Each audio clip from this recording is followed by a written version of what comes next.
For the thousands in attendance and the millions watching around the world, we are live and amplified.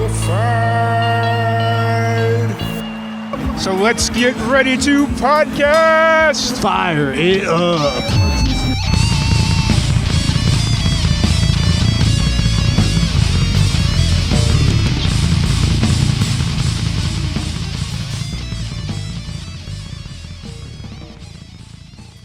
Welcome, everybody, to another live and amplified livecast. I'm your host, Tom Quiet, and we are back at it again with another podcast for y'all. We got a very special guest coming from Somerset, Kentucky. We got Cody Lee Meece. How's it going today, Cody? Going pretty good, surviving the pandemonium. How about you? Yeah, we're kind of going through the same. It's everybody's just kind of hunkering down, and a lot of the places are closing early or not opening at all, and it's making life interesting here in Central Texas. Yeah, no kidding, man. It's been hard. I mean, not only for myself, but a lot of gigging musicians. It's definitely, and I mean, it's hard on everybody in all walks of life. But I mean, It's really hitting every nook and cranny of social movement. Yep, exactly. What are you a full-time musician, or what's the? Yeah, I became a full-time probably about this time last year. Okay. Up to that time, I was a mechanic. Okay, awesome. So what got you into music originally? It started for me when I was about 14. I mean, really, as far as getting into music, my earliest memory of being affected by it was I was like 4 or 5, and a cousin of mine gave me a cassette of Leonard Skinner's Greatest Hits. And I had a little stereo in the trailer that I grew up in, and I cut me what I thought in my mind was a guitar shape out of a refrigerator box. Okay. And made a strap out of a shoestring, and I remember just jumping around my room, jamming out to Skinner. And it wasn't until I was 14 that I actually got a guitar, and I don't know, man, it just kind of hooked me. I just fell into it and never came out. Gotcha. And so is Skinner like influence now, or was it just kind of the thing that got you into it? I mean, to an extent. I mean, okay. I don't want to pin them against one another, but I'm more of an Allman Brothers guy. Okay. There's a lot of people here at home that might shoot me down for that. Yeah. Everybody's got their taste and whatnot.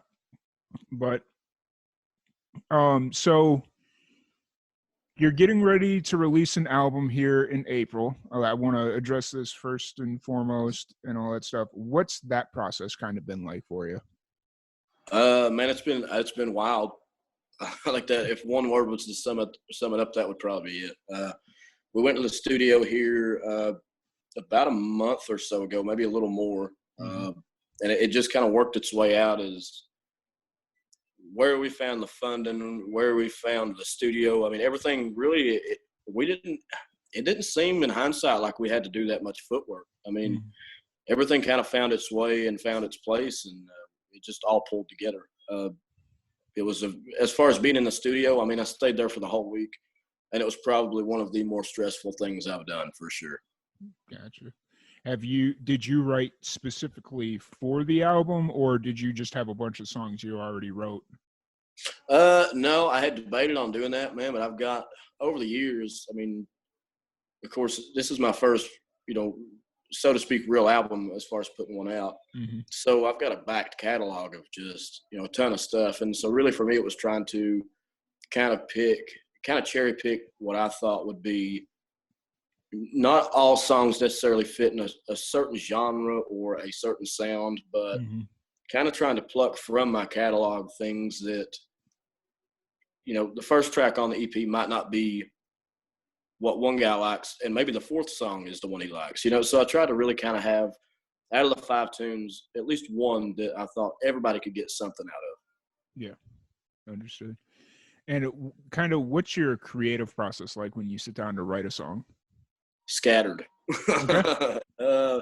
Man, my creative process, and I talk to, fellow musician friends and songwriters about this, and, it seems like everybody else, their songwriting style, their creative process is so organized, and they're like their work ethic is incredible. And for me, man, it's real sporadic. I mean, but usually in my mind, if I have to spend, and I'm definitely not saying that my way is the right way, but for me personally, if I have to spend more than like 15, 20 minutes to write a song, I just assume that it just doesn't have what it needs to survive, So usually, man, it's like a 15 minutes process. And then once I've got it down, then I might take it to a few open mics and just kind of hone it. And if there's a verse I'm missing, then each time I play it, I'll just make that verse up.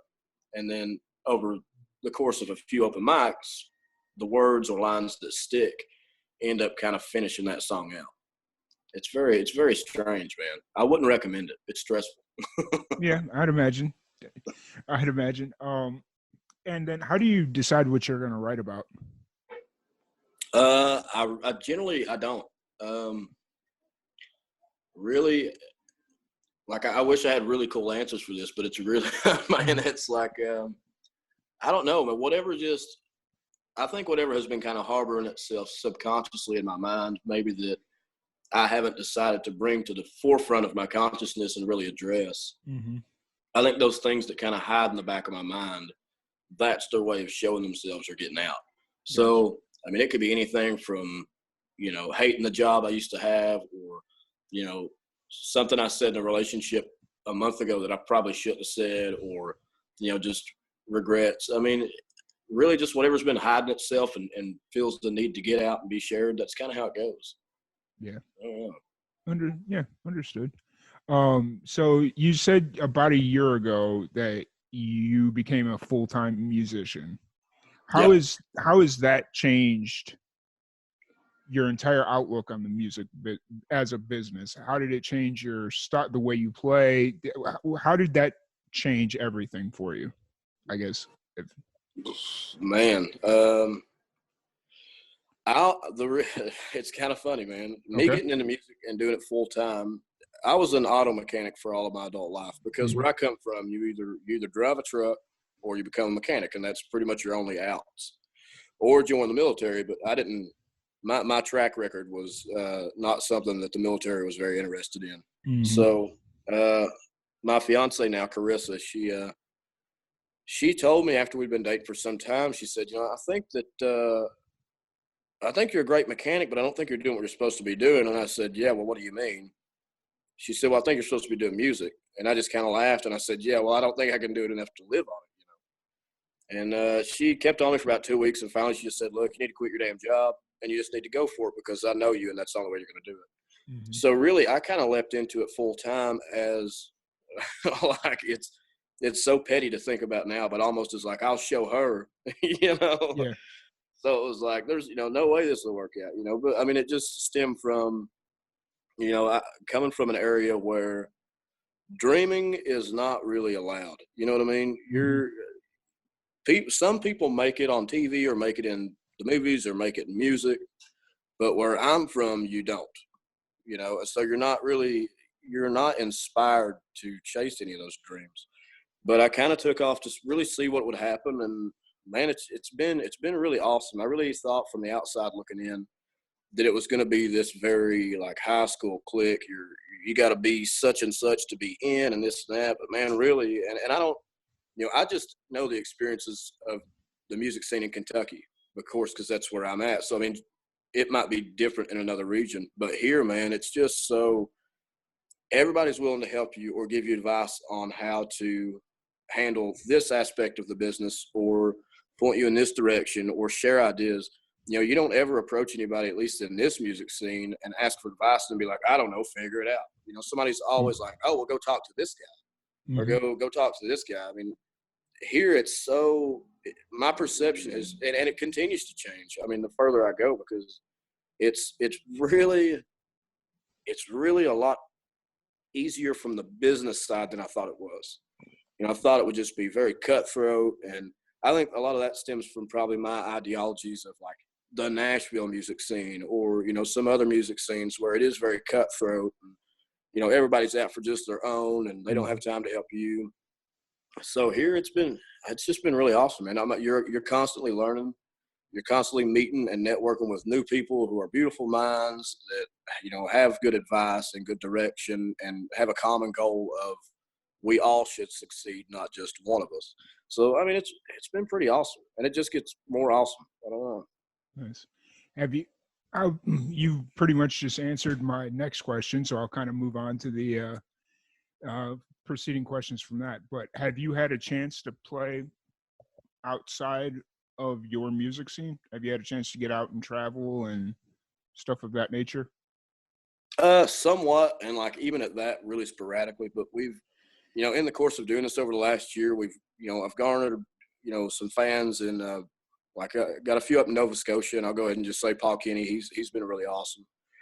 We've got folks a lot along the eastern seaboard. There's been, a really good few come out of Texas, which has been, I mean, that's really uplifting there alone. Just when you know that someone that far away cares about something you're doing, especially when I haven't even had an EP out yet. I don't have music for purchase yet. So for it to have spread like it has without that has been pretty impressive, to me, as far as like reassuring myself, this is, you're doing something that you can do. But as far as playing outside, we really haven't ventured out too much just yet, but I've been talking with some people. I'd like to set up, maybe an East Coast run. I'd like to set up, really, even if I could even make a circle of it, hit up East Coast, cross over to the north toward the west, and then, come back down, go around the south, and then back up and then come home.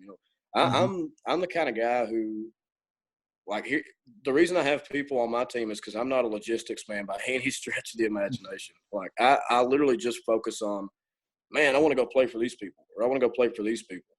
So, as long as the logistics line out between the folks that handle that side of it, for me, it's like, hell yeah, let's go.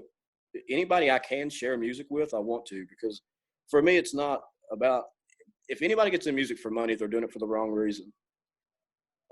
That's not to say that money can't be made, but if that's your drive, good luck, because it's not going to happen at first. So for me, the payoff is when you get to share those moments with people of different areas that grew up maybe in different situations, and you get to kind of share stories, and especially even after the show at the end of the night, where you get to meet people and, someone says, hey, man, that one song touched me. That's always great. And that's really a bigger payoff than the financial side.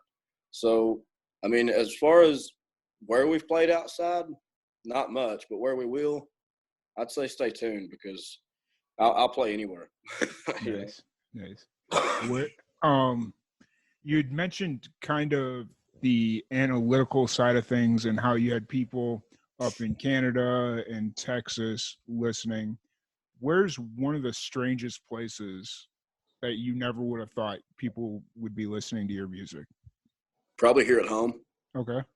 I mean, really, for me, I mean, I know that might sound strange, but I actually had a talk with, and I won't put him on blast, as the youngins say, but a really cool figure and a big staple of all the progress that has happened here in Somerset. A great man recently told me, just kind of out of nowhere, as he was leaving an event that we were hosting, he said, just remember, it's hard to be a prophet in a small town. He said, there's going to be a lot of people here that don't believe in you, but if you keep doing what you're doing, it's going to work out. And it's like, so sometimes when someone that lives here is, really hyped about my music, that really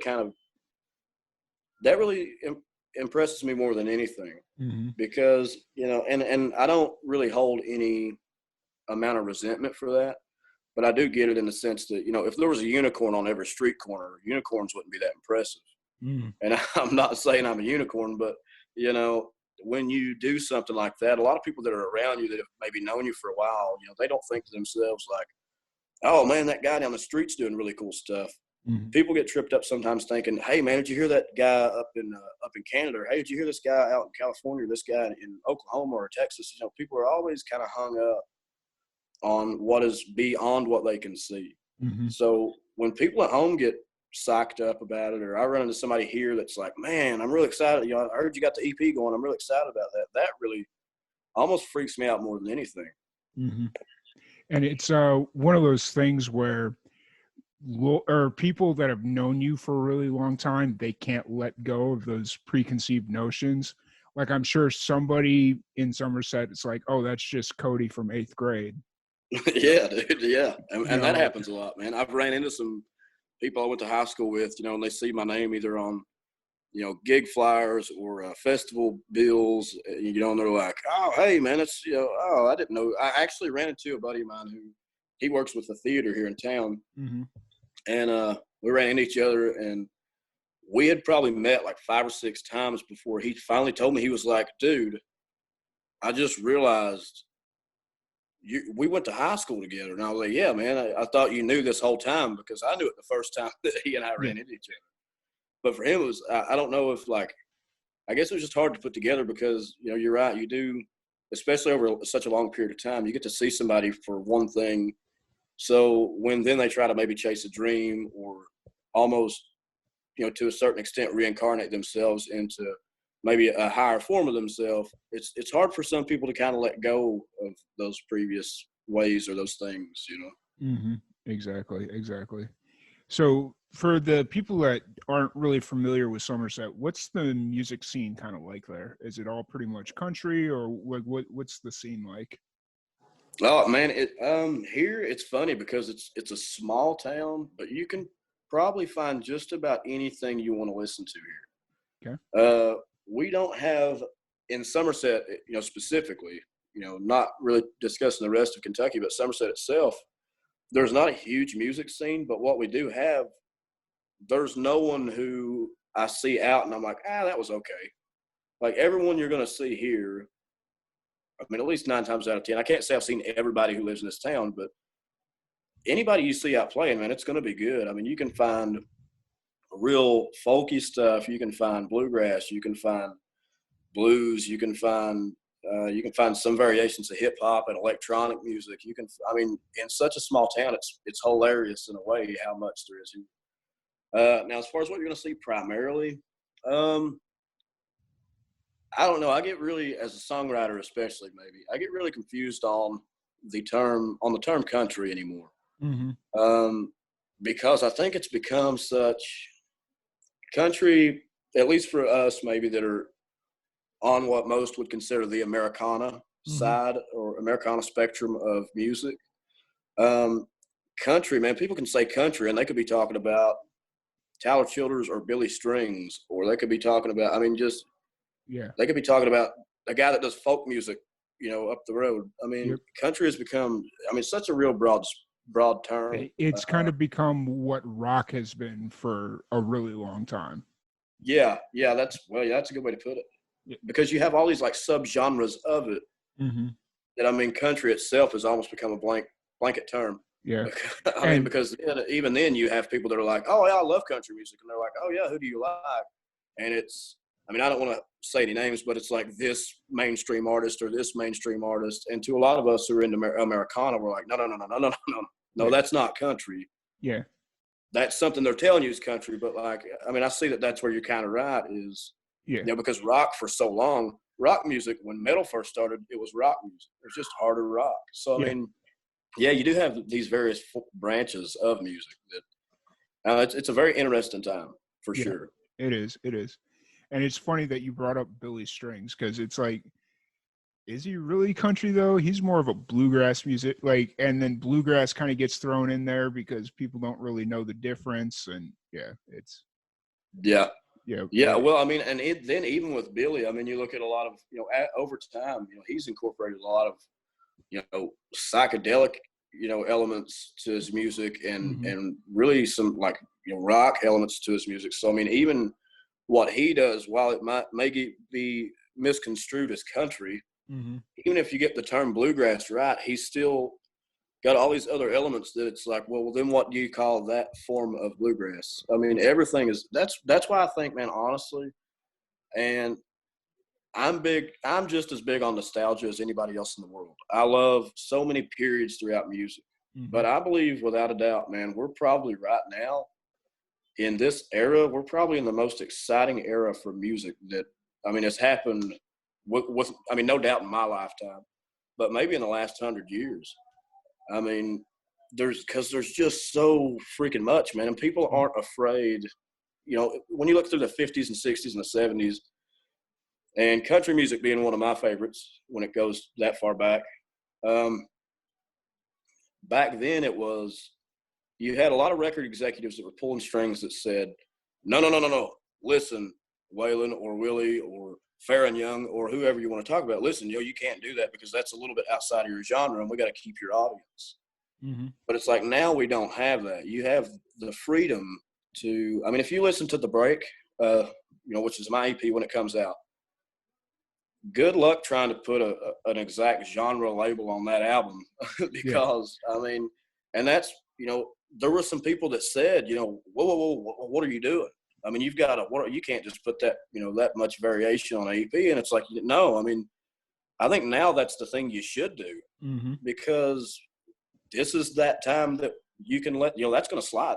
Yep. Is that going to work in 20 years? Man, I don't know where it's going to go because, I mean, you look at the radio now, mainstream radio, like what's that doing? There's just like, no one knows the future, but what's happening now is a lot of freedom in music and art. I mean, whether it's painting or photography, the freedom right now in the art scene is just beautiful. Mm-hmm. So. And I think it has a lot to do with the internet because you don't have those gatekeepers anymore trying to keep the purity of each genre. And so somebody releases a bluegrass hip hop crossover genre type album and it hits, there's nobody there to stop it, Right. Yeah. Which is actually a real thing. That there is a hip hop bluegrass band that is playing out in New York and they are amazing. Hell yeah. Well, I mean, as far as that goes, and you may have heard of them. There's a group called the Cleverleys. Okay. And they do bluegrass covers of past hip hop hits. Oh, wow. And dude, I mean, it's really quirky stuff and it's really cool. But imagine without the internet, if they took that to a bluegrass festival, dude, they'd be thrown out probably, by purists and this, they'd be booed out. There's no way. But now that we have the internet, I mean, you're really right, man. Music and what's cool is really, it's back in the hands of the people as far as if we like something, there's not a label there to stop it or cut it down. There's not this group of purists that get the chance to kill the fire before it starts rolling. I mean, it's really, if people like it, they're going to get it. And if they want more of it, they're going to get it. We can give it to them, it's beautiful. Yep. I agree. But, yeah. So what's the plan moving forward once the album releases? Probably a couple private jets. I want to be the first person to have a brick houseboat. Nice. No, man. It's just really the objective for me now, dude, is I'm finally in a position to believe in myself where I never thought I could. Mm-hmm. With this EP, this EP just gets to be my first EP. Mm-hmm. I already have pretty much in mind what I want on the next one. I'm hoping that we can get enough done with this one that I feel comfortable releasing a second one toward the end of the year. Mm-hmm. Playing more, getting out more, being able to, just that's always been the objective. I never started this with a dollar figure in mind or this in mind or, man, I wish I could afford to have these. No, it's just been sharing more and playing more. I'm not afraid to play anywhere in the world. I want to go to Europe. I mean, it's probably going to be a while now before, some stuff's got to blow over before you can travel now. But, the objective for me in moving forward is just making more and being in a position where I have that more time to write and create and meet more musicians that, I like their music and they like mine and, getting the opportunity to collaborate with more people. And, man, the objective is just trying my best to make cool freaking music. I mean, that's really it. Nice. Yeah, that's everything's kind of in flux right now because of the old virus pandemic, epidemic, whatever. But I say give it a couple of months and everything will kind of be back to normal, and independent freelancers and musicians are going to take a little bit of a hit, but I think as long as everybody keeps working together, everybody will kind of ride through this one. But yeah, and going back to the internet, man, as much as and I down technology all the time because I hate it. I mean, I hate it for certain reasons, but it's almost shooting myself in the foot to say that, because going back to the internet, in a time like this where stay indoors, don't go out, don't do this, thanks to the internet, we're in a position where we can still, even though we're not in the same room, we can all band together and help to keep all the inner workings going. I've been in contact with a few festivals that I've got this year, and they're like, no, hell no. Give this a few months. We're probably going to be in the clear. We're going to keep it rolling. And, you got a lot of people that are trying to work together to set up Facebook Live concerts. And, I mean, there's just so much, dude, that thanks to the internet and the love that we all share for a common goal, I mean, we don't have to stop doing anything. Yep, that's true. We might not be able to go out to a show, but we're still strong. We're still here. We still communicate. We're still, there's still work to be done. Yeah. And still promote the albums, and there's still a way to make everything work, although you can't go out and physically play shows at the moment. Yeah. And honestly, I mean, that's like, maybe it's a good timing that we got on the, we're getting the website redone right now. So just like with that, CodyLeeMeece.com, soon there'll be free previews for the album, links to digital download. We're working on shirts now, so merch should be available in the shop. So, even with that right now, we might not be able to book a show, but the music and the stuff, if people want it, they can still get it. You don't have to worry about going out, driving 100 miles to this show to get this shirt or get this thing or, whatever. Anybody you can do anything pretty much, man. It's only a matter of time before we're teleporting and shit. Yep, that is very true. And I mean, Amazon's pretty damn close with their same day delivery stuff they got going on, Right. Yep. But so what's it was when I first saw you were from Somerset, I was trying to figure out where exactly in Kentucky it was, because I lived in Bowling Green, Kentucky for about a year or so. And so that's kind of how I started diving into the independent music scene. And I've never been much further past Bowling Green, because when I was younger, I used to stay just like in Western Kentucky. We'd come down and go vacation down on like Kentucky Lake and Lake Barkley and all those places out in Western Kentucky. What's Eastern Kentucky like? What's that whole setup like? Eastern Kentucky is a bit of a different animal. I mean, you do have some not really big cities, but you have some larger-ish, cities in Eastern Kentucky. Eastern Kentucky, though, I mean, because really I see a lot of people doing this, claiming, I'm from Eastern Kentucky, but really, man, I mean, I'm from Somerset. So, I mean, I don't ever believe in, claiming I'm something I'm not, even though I think for a lot of people right now, they see a bit of a benefit to claiming that they're an Eastern Kentucky artist. And that's not I'm not going to call anybody out for being fake on that or anything. I mean, that's totally up to someone to do their own research or whatever. And it's not my job anyway. But I mean, Eastern Kentucky, I've played some in Eastern Kentucky and I love it. But I mean, I love mountains and hills and trees. I mean, that's the scenery of home for me.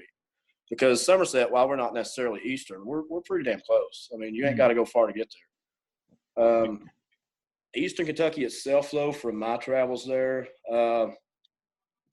you've got a lot of good music coming out of there, man. But just like some pockets that you have within the community here at home, there's a lot of stuff over there, man, that they're not into just because you're a Kentucky artist. They don't want to hear you. I played a place in actually south of here a little ways. And I'll never forget it, man. It's a very, very, very church influenced region, very bluegrass music only. So I played a gig down there, and I seen this old lady sitting down eating, enjoying her dinner, and I thought, well, I do some stuff that's a little off the beaten path and probably not fit for a church crowd. I better start off with something pretty relaxed. Mm-hmm. So I thought, well, I'll start off with a George Jones tune. So I started off with Choices. And this lady wasn't even done eating her food. She threw a napkin on her plate, pushed her plates, paid her bill, and left. And it was like, so, I mean, I think there's a bit of a misconception that everyone – it's just like anywhere else you go, man. Mm-hmm. You're going to find people in Los Angeles that love Kentucky artists or Texas artists or really any kind of, you look at culture, from Saskatchewan. You're going to find people in pockets that love, the movement that's happening. But still in these smaller areas like this, there's still a lot of pushback for, especially if you're doing – Billy Strings can't pull off Dust in a Baggie in certain places here back home. Mm-hmm. Once people find out a song's about something that they're not comfortable with, they'll shut you out, and I've dealt with that too. I mean, you see a lot of stuff here that while the music scene, the art scene, what probably those small pockets of backwards people would consider the weird folks, Mm-hmm. What us weird folks are doing, not everybody back home loves it. They're still very, and I love Bill Monroe, but they're still very, if it's anything harsher than Bill Monroe, they just soon board up the doors and keep you out. Mm-hmm. I mean, it's really weird, man. But I mean, you're looking at Kentucky itself. I've always seen home as being we're about 20 years behind everybody else, in just about anything that goes on. I mean, the town that I'm from, Somerset, didn't go wet until, oh my God, it was probably in 2011 or 12, I'm guessing. Yeah. So I mean, and even that, it wasn't the first time it was voted. I mean, it's had a bunch of pushback. The place that I was talking about where I played an hour south of here, they just had a vote to go wet, and it got squashed. I mean, not interested. So, I mean, this is heavy-duty Baptist territory, man. And there's, for us weird, eccentric folks, it's not always a welcome home. It's a funny look at the grocery store and get the hell away from my cart, Yeah. That's something like the whole legalization of alcohol, being able to sell it. That was something that I was exposed to in Kentucky when we'd go down there camping. It was like, okay, we're in a wet county, but if we go visit my great grandma's farm, she's in a dry county, so we got to make sure whatever we want, we take it with us. Yeah, and it's the funniest thing is playing a gig and having to do that. When you're playing a gig somewhere and you realize it's dry and you're like, oh shit, I better take something with me because this gig, I can't even buy booze at a gig. Like that stuff to me is kind of funny. It's but I don't want to keep you too much longer, man. I really appreciate you giving me the time. It's no problem, man. Where can everybody find the album once it's released, and like where can everybody find you online and all that stuff? Right now we're looking at mid-April as far as dropping the EP, and it'll be at codyleemeece.com. You can find various things. I have a video right now that's a YouTube exclusive called Sorry for Everything. You can find it under Cody Lee Meece. Okay. You can find me on Facebook, Cody Lee Meece, pretty much anywhere. I just used the name they gave me. Okay. But, Facebook, YouTube, the website, and probably more to come. Usually if you'll follow on any of those platforms, that'll keep you well in the loop of what's up and coming. Gotcha. And has the virus kind of affected your show schedule moving forward, or are you still pretty? There have been a few things that are a bit iffy, but whether some would call it ignorant or reckless, if I think that there's going to be 10 people there that want to hear some music, then I'll be the guy to give it to them. Nice. That's not reckless. That's just being motivated. Right on. So, but once again, I want to thank you so much for giving me the time. Really appreciate it. It was a good conversation. And then obviously once the album releases, make sure you let me know so we can promote it, get you back on here, all that fun stuff. No doubt. And then if we're ever out in Kentucky, I'd definitely like to link up and get you on the Jam Session podcast, which is a completely different animal in and of itself. So definitely. Yeah, man, it'd be a good chance to introduce you to some more folks here at home that are pretty damn killer musicians. Nice. Yeah, it's it's exciting times for everyone, and hopefully we can ride through this as one majestic beast known as the music industry, the independent music scene. And I think we're going to be in good shape once the summer rolls around. Yeah, we'll only get better as time goes on, man. It's just nothing but a speed bump. Yep, exactly. But once again, thank you so much. Thank you to everybody for tuning in, and we will see you all later.